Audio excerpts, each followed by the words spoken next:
Alors bonjour à toutes et à tous. La présidence du culte de ce matin a été en fait préparée par Muriel et Anne-Laurence.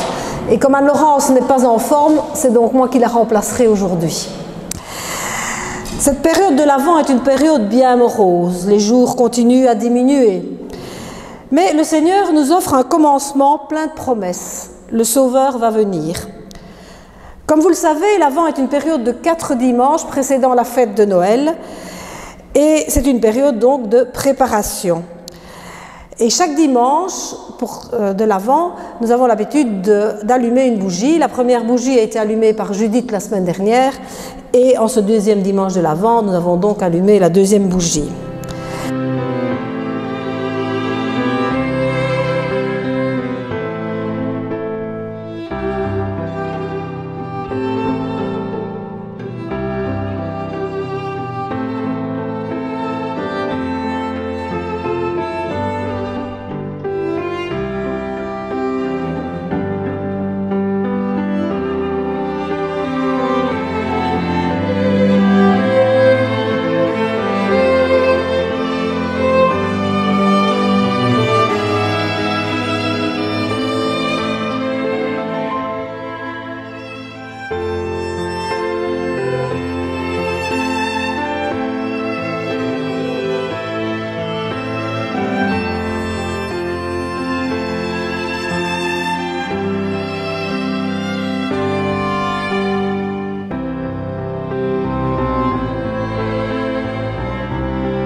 En ce deuxième dimanche de l'Avent, l'amour du Christ nous rassemble, sa grâce nous soutient. Mettons-nous en route, allons vers le Seigneur. Je vous invite maintenant à la prière. Éternel, nous voici en ce jour rassemblés, jour de joie pour ton Église. Donne-nous ton esprit comme tu l'as promis, qu'il se saisisse de chacun de nous et nous saurons découvrir dans le monde les signes de ta présence. Qu'il bouscule notre façon de vivre et de penser, et avec lui, nous ferons toutes choses nouvelles. Amen.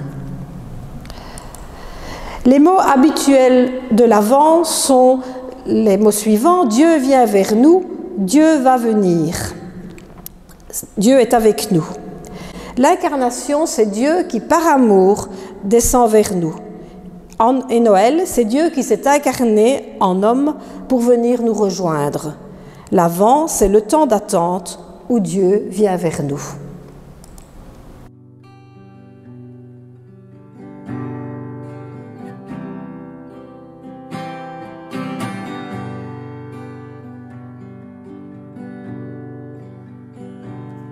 J'ai soif de ta présence divine, chef de ma foi.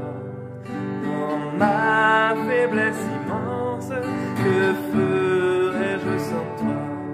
Chaque jour, à chaque heure, oh j'ai besoin de toi. Viens Jésus et demeure auprès de moi.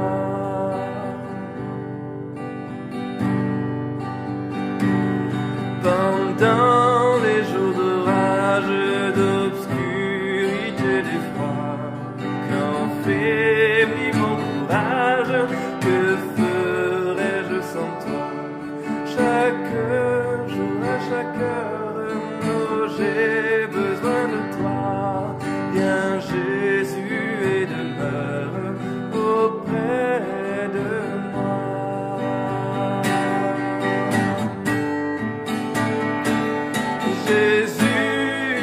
présence, c'est la vie et la paix dans la souffrance et la vie à jamais.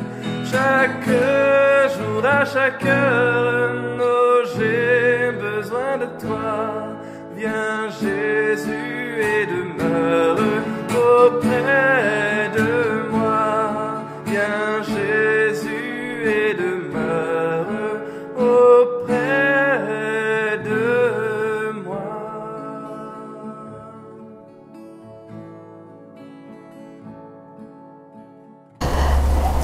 En Ésaïe, au chapitre 7, verset 14, nous pouvons lire « C'est pourquoi le Seigneur lui-même vous donnera un signe. Voici, la jeune fille deviendra enceinte, elle enfantera un fils, et elle lui donnera le nom d'Emmanuel. Dieu est avec nous. » Le prophète Isaïe est une figure dominante de l'Avent. Il nous parle de la venue d'un enfant, d'un Emmanuel, dont le nom hébreu signifie « Dieu avec nous ». Dieu vient vers nous comme un enfant fragile pour vaincre l'orgueil des puissants. Il n'est jamais là où on l'attend. Prions. Pour éclairer nos cœurs, pour illuminer le monde, pour combler notre attente, nous avons besoin de toi, Seigneur. De toi nous vient la vie. Aide-nous à nous réjouir de ta venue. Oh, oh, oh, oh, oh, oh, oh,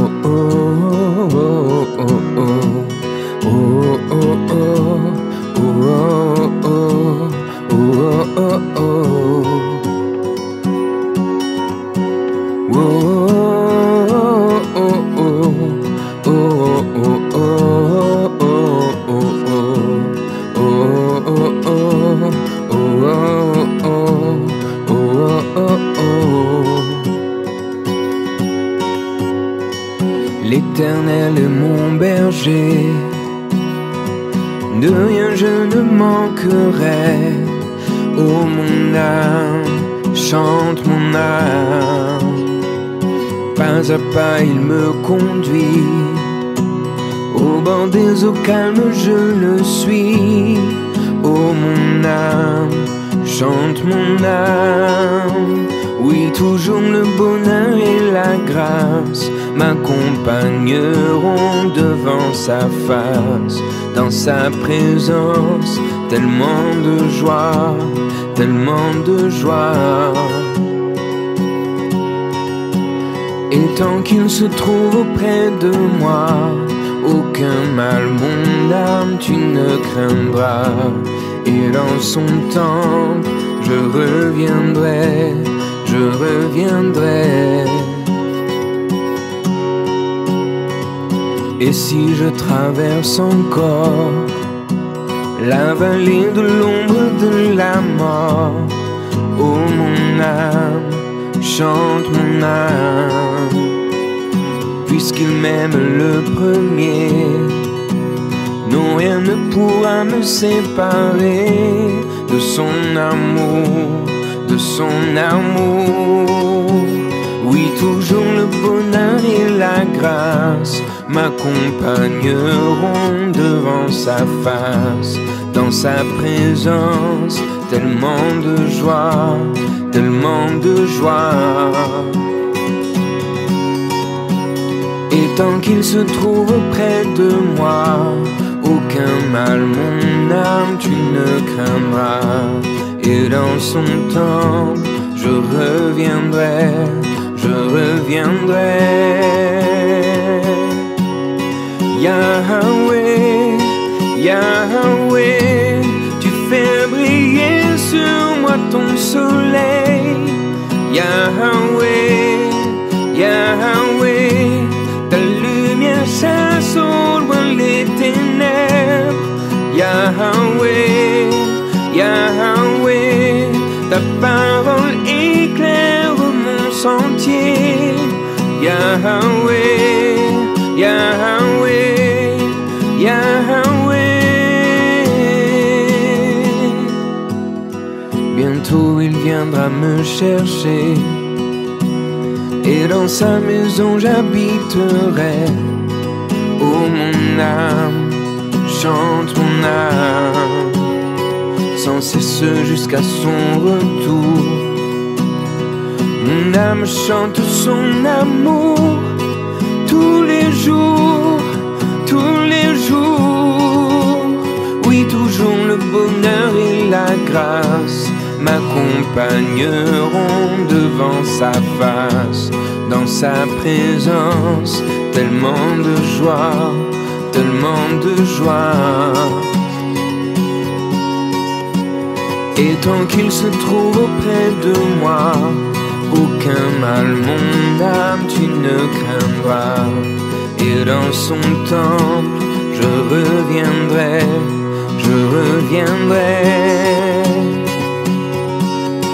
Yahweh, Yahweh, tu fais briller sur moi ton soleil. Yahweh, Yahweh, ta lumière chasse au loin les ténèbres. Yahweh, Yahweh, ta parole éclaire mon sentier. Yahweh, Yahweh, Yahweh.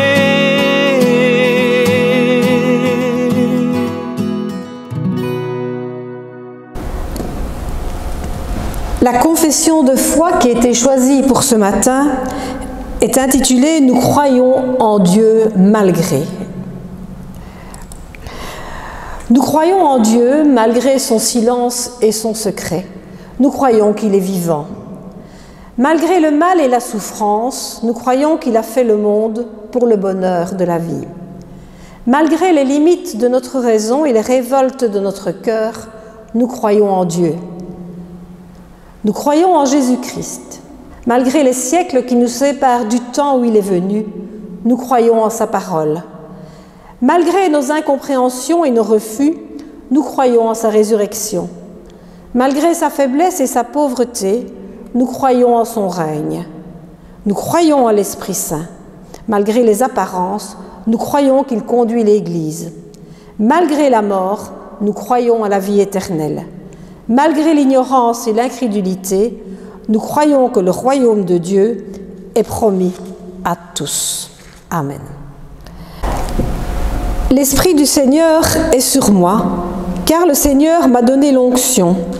Il m'a envoyé pour porter de bonnes nouvelles à ceux qui sont humiliés, pour panser ceux qui ont le cœur brisé, pour proclamer aux captifs leur libération et aux prisonniers leur élargissement, pour proclamer une année favorable de la part du Seigneur. C'est ce que nous pouvons donc lire dans Ésaïe 61 au verset 1 et 2. Je vous invite maintenant à prier. Nous te rendons grâce pour Jésus-Christ. Par sa parole, il annonce la vie du royaume, il interroge et il bouscule. Il nous appelle à une vie nouvelle, il élargit notre compréhension de Dieu, il convertit nos pensées, notre regard. Sa parole est parfois dure à entendre, mais sa parole est vérité, et la vérité rend libre. Nous te rendons grâce pour Jésus le Christ. Par ses miracles, il annonce la vie du royaume, il parle à nos peurs, à nos angoisses, à nos prisons, à nos infirmités. Il nous rencontre sur le lieu de nos blessures. Il nous invite à mener une vie libérée. Il nous appelle à être porteurs de sa guérison. Nous te rendons grâce pour Jésus le Christ. Par sa mort, il annonce la vie du royaume. Il nous montre le chemin des béatitudes. Il nous dépouille de nos fausses richesses. Il nous délivre de toutes nos morts. Sa pauvreté est une force, sa nudité est un vêtement, sa mort est notre vie. Nous te rendons grâce pour Jésus le Christ. Par sa résurrection, il annonce la vie du royaume. Il fait route avec nous. Il nous envoie pour être témoins. Il nous donne sa paix. Il construit notre confiance. Il fonde notre espérance. Il nous appelle à aimer. Amen.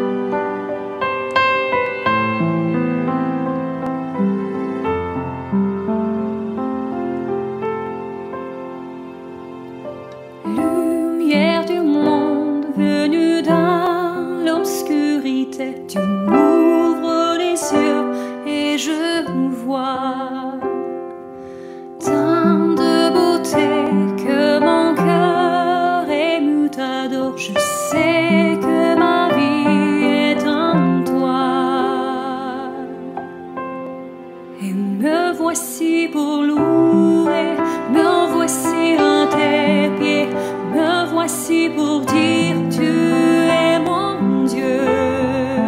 Tout en toi est beauté, tout en toi est grandeur, tout en toi est merveilleux pour moi.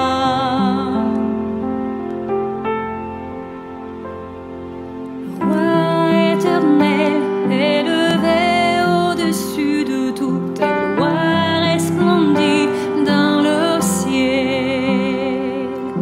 Tu es venu humblement sur cette terre, tu t'es donné par amour.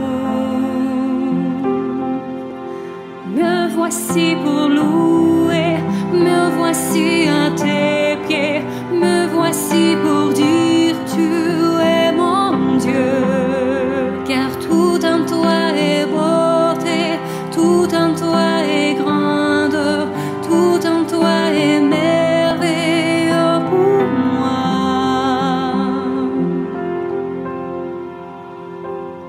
Je ne pourrais imaginer le prix payé pour mon péché. Je ne pourrais imaginer le prix payé pour mon péché. Et me voici pour louer, me voici à tes pieds, me voici pour dire tu es mon Dieu. Tout en toi est beauté, tout en toi est grandeur, tout en toi est merveilleux pour moi. Me voici pour louer, me voici à tes pieds, me voici pour dire tu es mon Dieu. Car tout en toi est beauté, tout en toi est grandeur, tout en toi est merveilleux pour moi.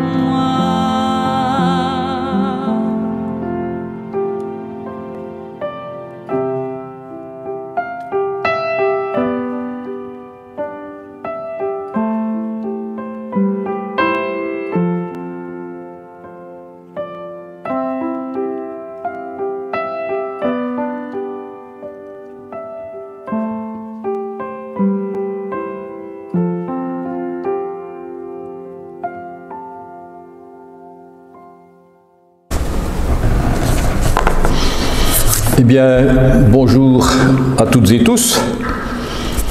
Aujourd'hui, je vais tâcher de vous restituer un message que Martin a écrit il y a 2-3 ans. Donc Martin Kayser, que vous connaissez à peu près tous, je pense bien. Et pour commencer, je vous invite à la prière. Notre Dieu, il arrive que nous croyons connaître trop toutes tes paroles et toutes tes histoires. Elles deviennent alors en nous des refrains sans saveur, des récits sans intrigue, des conseils sans autorité. Ta Bible devient une exposition trop de fois visitée pour que nous ayons encore envie de suivre le guide et que ta parole vive se transforme en un ressassement de mort. Notre Dieu, je voudrais qu'il en soit autrement. J'aimerais que l'ennui du ressassement cède le pas aux délices de la répétition. J'aimerais que, semblable à une musique, ta parole devienne et redevienne la tonalité profonde de nos vies, si bien que les variations infinies s'inscrivent dans le rythme même de ta révélation. Notre Dieu, nous ne savons pas comment cela peut avoir lieu, mais nous le souhaitons ardemment. Par le nom de Jésus-Christ, nous te le prions. Amen. Le message d'aujourd'hui porte sur une parabole que nous trouvons en Matthieu 20. Une petite parenthèse avant de commencer. Comme vous allez le voir, on va parler beaucoup de temps dans cette parabole, donc d'heures. Une journée de travail à l'époque se situait toujours, commençait à 6 heures du matin jusqu'à 18 heures, donc 6 heures du soir. Et donc, on parle de la 6e heure qui est le début de la journée de travail, de la 9e heure qui est déjà 3 heures de travail accompli, la 12e heure ou midi pour nous, puis 15e heure à 3 heures, donc 3 heures de l'après-midi, jusqu'à 18 heures, donc à 6 heures du soir. Donc vous allez revoir de temps en temps la 6e heure, la 9e heure, pour situer dans le temps donc, où nous en sommes. Je vous propose de lire ce passage, Matthieu 20, 1 à 15. « Car le royaume des cieux est semblable à un maître de maison qui sortit dès le matin afin de louer des ouvriers pour sa vigne. Il convint avec eux d'un denier par jour et il les envoya à sa vigne. Il sortit vers la 3e heure et il en vit d'autres qui étaient sur la place sans rien faire. Il leur dit, « Allez aussi à ma vigne et je vous donnerai ce qui sera raisonnable. » Et ils y allèrent. Il sortit de nouveau vers la 6e heure, vers la 9e heure, et il fit de même.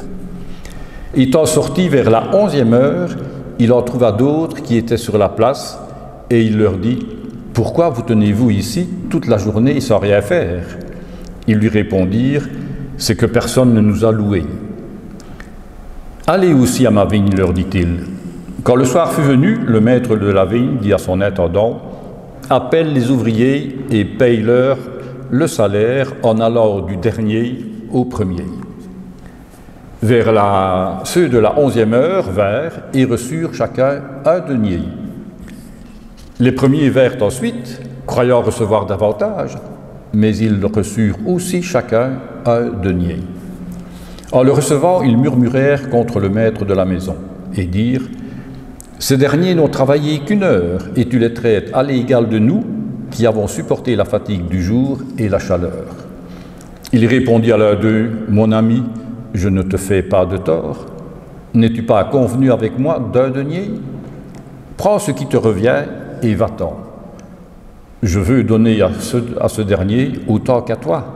Ne m'est-il pas permis de faire de mon bien ce que je veux? Ou vois-tu d'un mauvais œil que je sois bon? » Seigneur, ta parole est une lampe à nos pieds, une lumière sur notre sentier. L'enseignement de Jésus passe donc par un certain nombre de paraboles. Si vous vous souvenez, nous avons parlé la dernière fois que j'étais ici de la parabole des vignerons. Et ce sont des comparaisons tirées de la vie courante pour expliquer comment fonctionne le royaume de Dieu. C'est-à-dire tout ce qui concerne la relation avec Dieu, ce que Dieu attend de nous, ce que l'homme peut attendre de Dieu et comment vivre devant lui avec nos frères et sœurs. Et comme je vous le disais alors, pour cette parabole des vignerons, quand nous sommes en face d'une parabole, il faut toujours commencer par voir ce que représentent les divers personnages que l'on rencontre dans notre parabole. Ici, la chose est assez simple, puisque le patron, c'est Dieu, le Père. La vigne représente son royaume, et les ouvriers symbolisent le peuple de Dieu enrôlé à son service.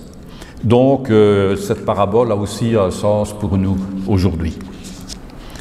À première vue, cette parabole peut nous sembler profondément injuste. Elle suscite notre étonnement et provoque peut-être même de l'indignation. Les premiers ouvriers ayant travaillé de 6 heures à 18 heures, donc 12 heures sous le soleil brûlant, sont pour nous désavantagés par rapport à ceux qui n'ont travaillé qu'1 seule heure, car ces derniers reçoivent exactement le même salaire. Aux ouvriers qui ont trimé toute la journée, le patron donne le même salaire qu'à ceux qui ont à peine retroussé leurs manches. Si aujourd'hui un patron devait agir ainsi, il pourrait s'attendre à une grève organisée assez rapidement, par ceux, bien entendu, qui ont travaillé toute la journée. Nous voyons mal comment un chef d'entreprise pourrait se permettre d'accorder le même salaire à tous ses employés sans tenir compte du nombre d'heures que chacun aurait accompli. C'est ainsi que cette parabole peut nous intriguer. Elle ne colle pas à notre logique. Elle ne correspond pas à nos calculs. Comparée à nos grilles de salaire et aux droits syndicaux d'aujourd'hui, la parabole semble justifier une injustice. Puis, apparemment, le patron est nul. Il n'a aucun sens des affaires. Il embauche des hommes peu avant le coucher du soleil et leur paye une journée complète de travail. En moins de temps qu'il faut pour le dire, je pense que cette société pourrait déposer le bilan et les ouvriers émarger sur la voie, enfin la procédure Renault.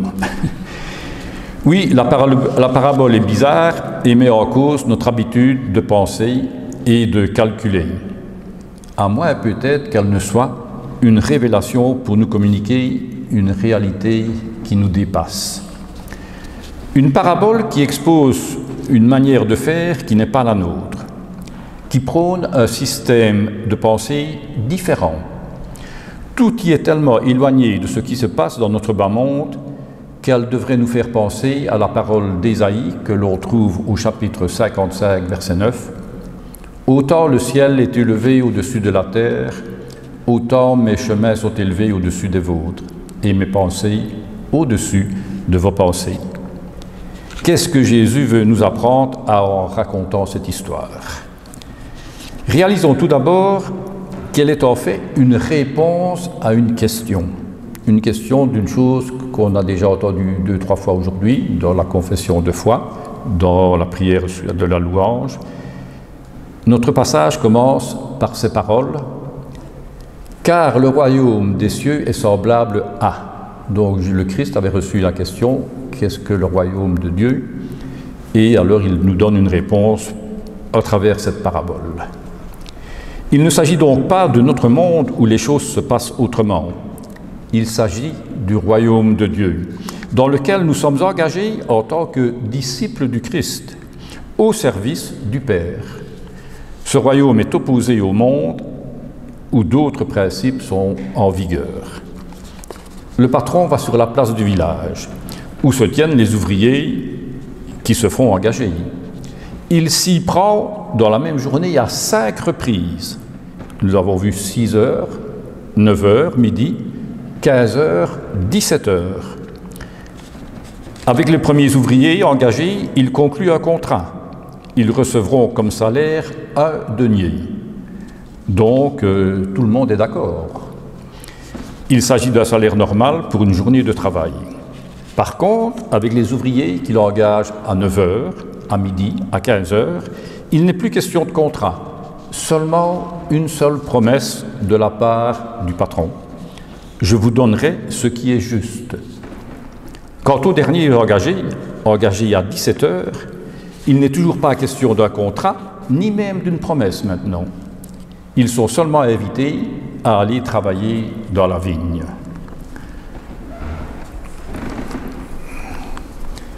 Que peut-on conclure de ce que nous venons de constater? D'abord, nous voyons que le maître sort inlassablement sur la place pour chercher des ouvriers. Toutes les 3 heures, il quitte sa maison pour embaucher des ouvriers, et ainsi jusqu'à la dernière heure, ceux-ci se trouvant embauchés miraculeusement, on peut dire. Concernant les premiers ouvriers, ils doivent avoir été heureux d'être engagés tôt le matin pour une journée de travail, car il faudrait abandonner cette idée que les engagés de 5 heures du soir, donc 17 heures, ont eu de la chance car ils n'ont rien fait tout au long d'une journée et sont quand même payés, tandis que les autres ont dû y travailler 12 heures. Le travail n'est-il pas de l'ordre du don? Mieux vaut travailler sous la chaleur et la fatigue du jour que de languir de désespoir sur la place du village. Ceux qui ont travaillé toute la journée n'ont pas connu l'attente du désespoir et du temps vide. Ceux qui se sont trouvés au chômage et qui ont attendu toute la journée ont dû se demander avec angoisse comment ils allaient pouvoir nourrir leur famille. Ce ne sont pas des fainéants ou des profiteurs, des gens qui abusent du système, des petits malins qui se débinent du travail pour pouvoir gagner leur pain sans effort. Lorsque le maître leur pose la question « Pourquoi vous tenez-vous ici toute la journée sans rien faire ?» Ils lui répondirent « C'est que personne ne nous a embauchés. Personne n'a voulu d'eux. Or, nous avons tous besoin d'être reconnus, de nous sentir utiles. Mieux vaut travailler que de se sentir insignifiant, voire négligeable. » Aujourd'hui, il y a des milliers de gens qui désespèrent parce qu'ils n'ont pas de travail. Et ceux qui en ont peuvent s'estimer heureux. Être engagé à la dernière heure, c'est un cadeau. C'est l'espérance qu'ils n'attendaient plus. C'est l'image de notre Dieu qui, inlassablement, vient et revient pour appeler ceux qu'il cherche encore. Et lorsqu'à la fin de la journée, le maître donne aux ouvriers le salaire de toute une journée à ceux qui ont tout juste eu le temps d'enfiler leur salopette, il donne ce dont ils ont besoin pour vivre, eux et leur famille. Sachez que Dieu ne nous regarde pas pour ce que nous faisons, mais il nous regarde pour ce dont nous avons besoin. Il connaît nos besoins, comme vous connaissez tous le chant, où on en parle, donc il connaît nos besoins et il désire les combler. Dieu ne nous reconnaît pas à la mesure de nos compétences, de notre persévérance, de la durée de notre travail. Il nous reconnaît à la mesure de son amour. Il veut donner la même chose à tous, sans exception aucune. Dans le royaume de Dieu, dans le monde de la foi, il ne s'agit pas de juger et d'agir selon des critères de rendement. La priorité n'est pas donnée à la rentabilité, à l'argent, au succès, ou au privilège ou au pouvoir. Voyez comment ça se passe dans notre monde actuellement, c'est pas toujours très beau. Mais bien au respect, à la dignité, au bonheur de chacun et de tous. Ce ne sont donc pas nos mérites, ni nos efforts moraux dont on peut se faire valoir, ni les droits que l'on aurait acquis par de longues années de service. Ce n'est pas cela qui compte pour Dieu. Le dernier arrivé, celui qui ne peut se faire valoir de rien, celui qui n'a pas été embauché plus tôt, celui qui ne mérite pas ce salaire pour son travail, est regardé par Dieu comme une personne, comme un être digne d'être aimé et accueilli comme les autres. Le dernier ouvrier engagé n'est pas regardé sous l'angle d'une chose rentable, d'une chose utile à l'entreprise.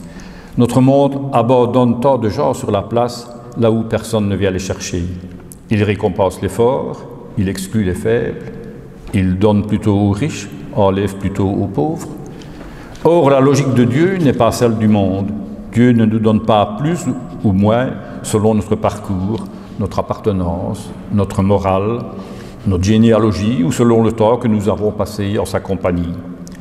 Dieu vient inlassablement nous chercher pour nous appeler à travailler dans sa vigne, pour nous mettre en route avec lui, derrière lui. Et quelle que soit l'heure de notre réponse, il nous fait une place entière dans son amour. Le salut de Dieu qui est offert est grâce. Il est de l'ordre de l'amour et non du profit. C'est une des premières leçons que nous retirerons donc de cette parabole et sans doute la principale. Jusqu'ici, le maître n'a été injuste envers personne. Ceux qui ont été engagés à la première heure étaient heureux. Ils ont trouvé du travail, ils peuvent assurer la survie de leur famille, recevoir un salaire normal, une somme convenue. Les autres sont aussi très heureux, car aussi, eux, ils peuvent acheter de quoi manger pour les leurs. Bref, tout le monde devrait être content. D'où vient alors le mécontentement des premiers ouvriers? C'est certainement au moment où, comme la parabole le raconte, au moment où ils sont payés, alors qu'ils ont vu les autres, le paiement qu'ils ont reçu. Parce que le paiement se fait à l'inverse de l'ordre dans lequel ils ont été embauchés. Le maître commence par payer les derniers venus et paye donc les premiers en dernier lieu. Il commence par payer ceux qui ont travaillé 1 heure et termine par ceux qui ont travaillé 12 heures. Toute une journée. Et c'est là que commence la grogne et les revendications. Le maître aurait mieux fait de commencer par payer dans l'ordre des engagements. Ainsi, il n'aurait pas connu le montant payé à ceux qui n'ont travaillé qu'1 heure. Il n'aurait pas eu l'occasion de rouspéter. On connaît tous, ni vu, ni connu. Ça, c'est notre logique, celle du monde, le raisonnement de tout un chacun. Chacun pour soi et Dieu pour tous. Voilà, le maître veut aller pourtant une étape plus loin. En payant d'abord ceux qui sont venus à la dernière heure. Il veut inviter les premiers ouvriers à se réjouir de cette bonté manifestée envers ceux qui ont dû traîner 11 heures sur la place du village sans que personne ne s'occupe d'eux. Partager la joie de ceux qui ne s'attendaient pas à tant de générosité. Le maître veut qu'on apprenne que notre bonheur, c'est celui de l'autre. Si je suis jaloux, c'est que je n'ai pas encore mesuré mon propre bonheur. Dès les premières communautés chrétiennes, l'évangéliste Matthieu a été confronté au même problème, au même genre de jalousie entre les croyants de la première heure et ceux de la 11e heure, c'est-à-dire entre ceux qui sont venus du judaïsme et ceux qui sont venus du paganisme. Les croyants juifs pouvaient faire valoir de nombreux privilèges, une vieille tradition, une longue pratique religieuse, une vaste connaissance de la loi de Dieu. Et ils ne comprenaient pas comment les derniers venus, les païens, ceux qui n'avaient jamais pratiqué la loi, qui n'avaient jamais été l'objet d'aucun privilège, d'aucune connaissance, ils sont admis dans l'Église au même titre qu'eux. Ainsi, la parole nous apprend que la notion de la grâce est difficile à admettre. Ne nous en cachons pas, c'était difficile à comprendre pour les bien-pensants du temps de Jésus. Comment admettre que le Christ offre l'amour de Dieu aux exclus, aux gens de mauvaise vie, au même titre qu'aux pharisiens, qu'aux religieux, qu'aux pratiquants? Cela a toujours été difficile dans la vie de l'Église, admettre que le dernier arrivé a autant de place que celui qui est là depuis tout petit, ou dont les familles sont présentes depuis plusieurs générations. Cela a toujours été difficile d'admettre que les gens d'autres religions aient autant de place dans le cœur de Dieu que nous. Cela a toujours été difficile de concevoir l'immense générosité de Jésus qui dit « Ne m'est-il pas permis de faire de mon bien ce que je veux ?» Aujourd'hui aussi, fidèles pratiquants que nous sommes, nous pouvons toujours être tentés de capitaliser nos bonnes œuvres, faire valoir notre connaissance, mettre en avant notre tradition et nous classer parmi les ayants droit.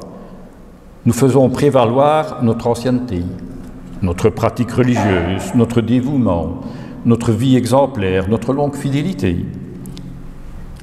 Ceux qui sont différents suscitent notre méfiance, peut-être même notre opposition. Nous agissons comme si nous avions acquis comme si nous avions acquis des droits sur Dieu, comme si la vigne de Dieu était une chasse gardée. Nous nous bataillons comme si Dieu nous appartenait. La parabole racontée par Jésus met en cause nos habitudes et notre façon de penser. Les premiers ouvriers ne comprennent pas la bonté de leur patron.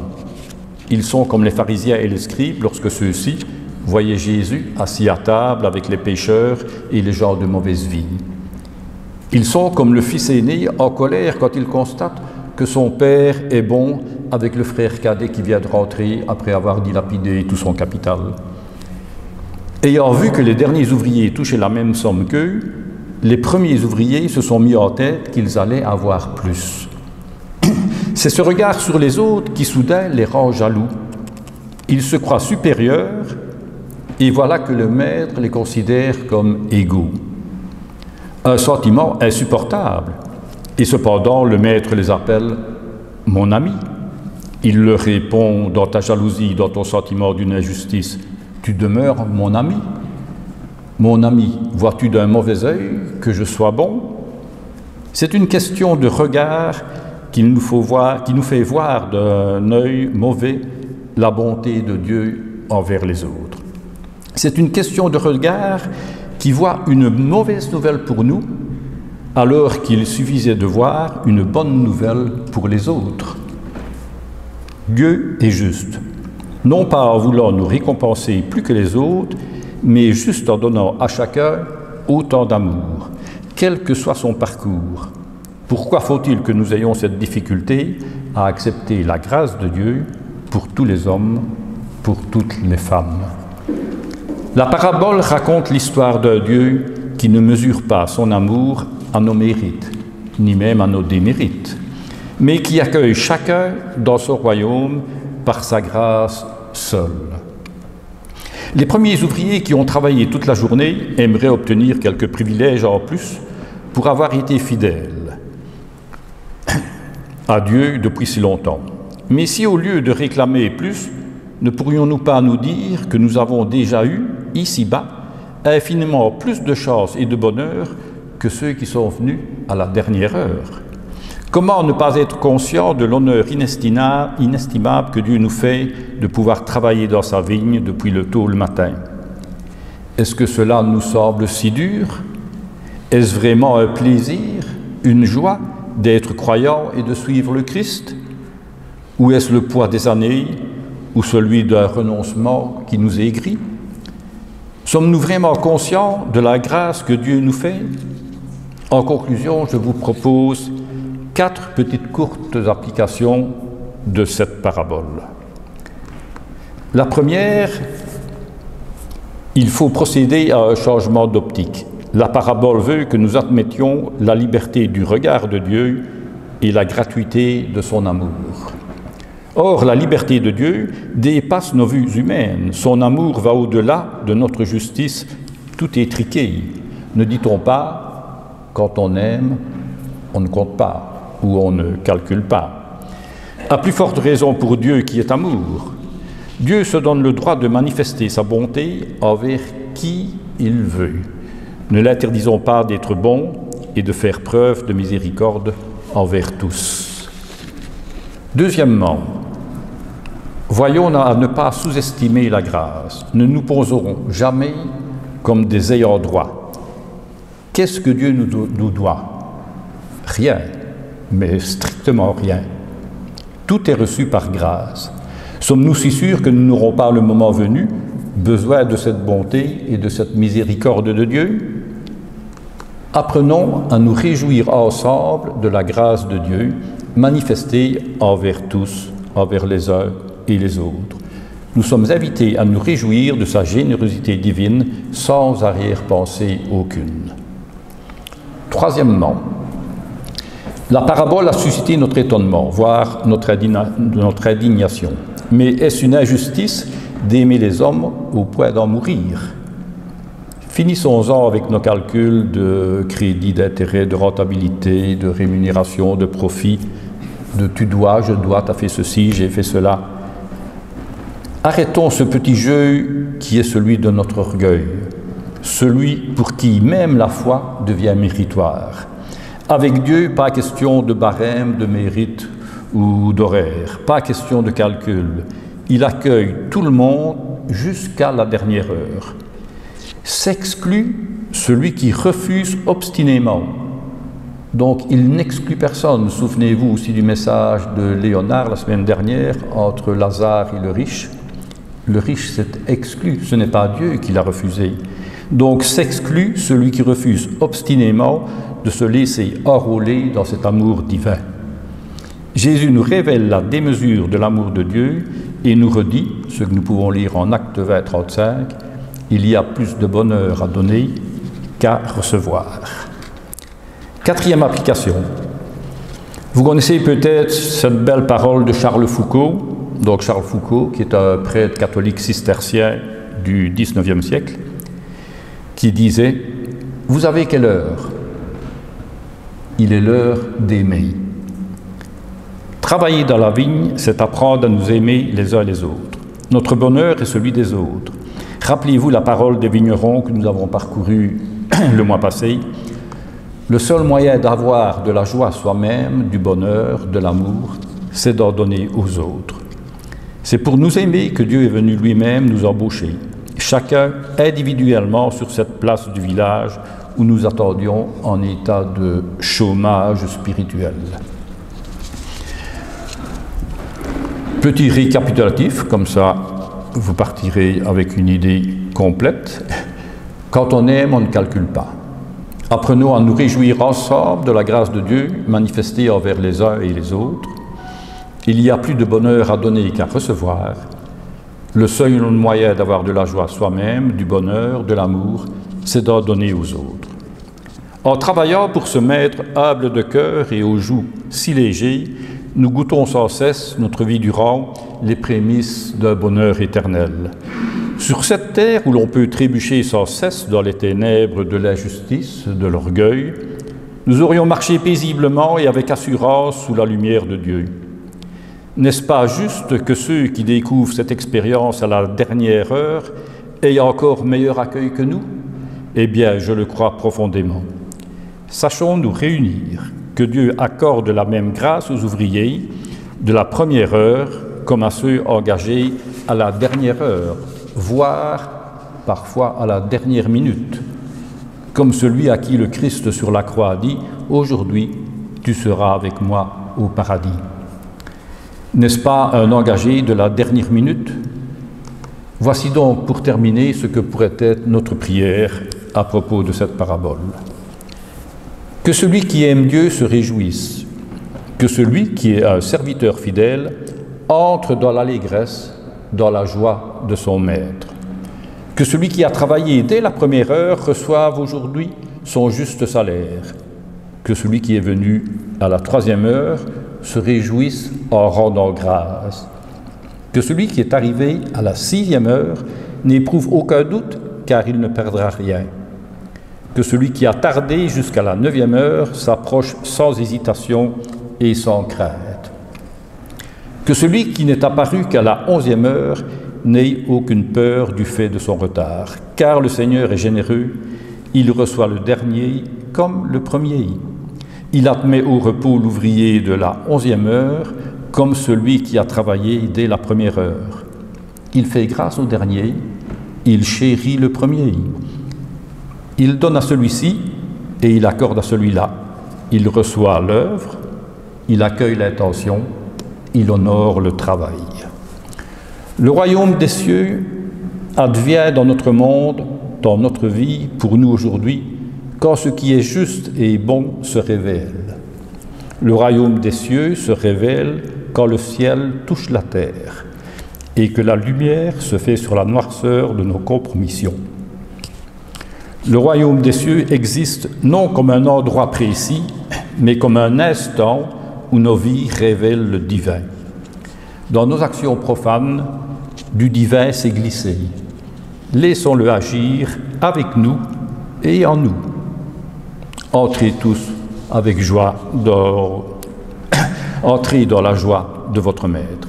Amen.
Réjouissez-vous toujours dans le Seigneur. Nous recevons la bénédiction de la part de Dieu. Réjouissez-vous toujours dans le Seigneur, nous dit l'apôtre Paul. Réjouissez-vous. Que votre douceur soit connue de tous les hommes. Le Seigneur est proche de chacun. Ne vous inquiétiez donc de rien, mais en toute chose, faites connaître vos besoins à Dieu par des prières et des supplications, avec des actions de grâce. Et la paix de Dieu, qui surpasse toute intelligence, gardera vos cœurs et vos pensées en Jésus-Christ. Amen. Voilà, nous voilà arrivés à la fin du culte. Une petite chose que j'ai oubliée dans les annonces, c'est de vous rappeler que la fête de Noël, enfin le culte de Noël, aura lieu donc le 19 décembre ici. Je vous invite à consulter d'ailleurs régulièrement la page Facebook de l'Église. C'est Philippe Seigné qui s'en occupe et il met régulièrement des articles ou des choses très intéressantes à lire, des vidéos à aller voir. Et voilà, vous pouvez nourrir votre vie spirituelle également de cette manière-là. Eh bien, je vous souhaite à tous et à toutes une bonne semaine et au plaisir de vous revoir.